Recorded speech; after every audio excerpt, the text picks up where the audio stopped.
What's up guys, my name's Dychronic, your host here on this Destiny 2 video, and today we're going to be showing you how to get the Worldline 0 exotic sword in the new Destiny 2 Warmind expansion. Now this is the only exotic sword in the game right now. It has a lot of cool things on it. Firstly, it can do a basic attack with R1, it can do a block with L1, it can do an uppercut with R2, and if you're sprinting with it, you can actually do a spinning attack with R2 while sprinting, and it's actually very similar to the way Dark Draco worked in the 1, and it's one of my favorite moves out of any sword move, and I can't wait to use it on Strike bosses, the Nightfall, maybe even in Crucible, because that looks like it will do a lot of damage. So getting this sword is actually fairly straightforward. All you really have to do is get the data fragments. Now these are these little targets that you have to shoot. You can see them around. You probably have seen a few of them as you went along. You may be confused on how to break them. Each one of them has a specific color tied to them. So if it's a white, you have to use kinetic damage. If it's blue, arc damage, red, solar damage,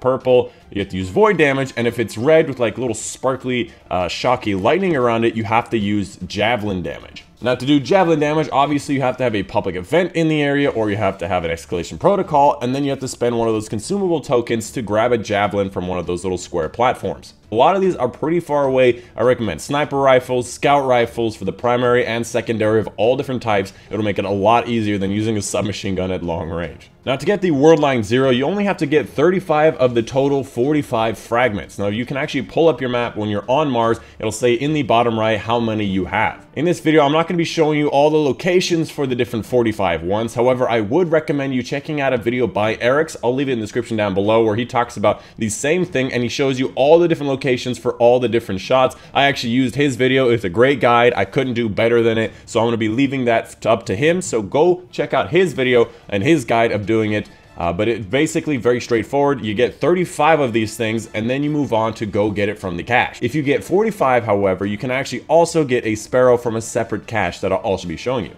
So once you've gotten 35 of them, hi, welcome back from Eric's video, you can actually head yourself over to grab it from the cache. Spawn yourself in the Clovis Bray area, this section right here where Ana Bray is, head into the Lost Sector, the Hive one right here, and just follow through as you would normally and keep going along. After the second group of enemies, you'll see this bigger room kind of open up. Walk into this room, just look over to your left, and in the corner will be the cache where you can get yourself the new exotic sword. Now, if you don't have enough, it'll just say you needed more and you need to get to 35. So once you do get 35, come on in here and you should be able to get it and grab it from it, directly from it. I got mine to drop at 345, so it does not seem like it drops much higher than anything else. I thought it might be some way to increase our light level by a bit, but it does not really do much. If you do end up getting 45 of them, I just thought I'd put this in the video. All you have to do is head over to the Glacial Drifts, head left into the cave section here. Once you're passing this little Warsat thing that you saw in the very beginning, stop right here, go down. There's actually a data fragment right here that I didn't get yet. Drop down into this section here. There's a little ledge. There's a knight. Take him out. He's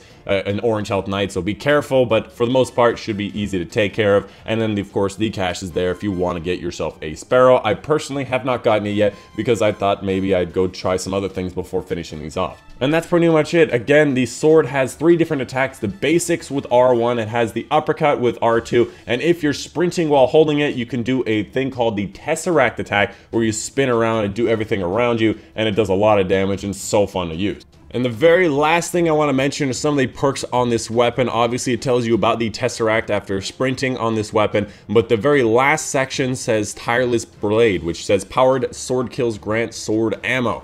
Not exactly sure what powered means. I thought it might be the Tesseract attack. I thought it might be once you get a sword kill, it boosts movement speed and damage. Perhaps that's what it is. That's the one I'm leaning towards. So once you get a kill with it, maybe if you get a second or more kills with the powered sword, you get sword ammo from it. So this actually seems like one of those weapons where if you start like laying into a bunch of enemies at the same time, you're actually going to get sword ammo back into it, which is actually really nice. You can use on regular mobs. Anyways, that's the video for you guys today. Hope you guys did enjoy. If you did enjoy, please leave a like down below. It really helps the channel out. It really helps the channel grow. It really helps us get forward and helps everybody else get this exotic sword so they're ready for the raid and ready for any strike boss in the future. And of course, subscribe for more Destiny 2 in the future, dedicated to coverage of Warmind, Destiny 2 in general, and lots of fun games. I've been your host, Dychronic, and I'll see you guys on the next one.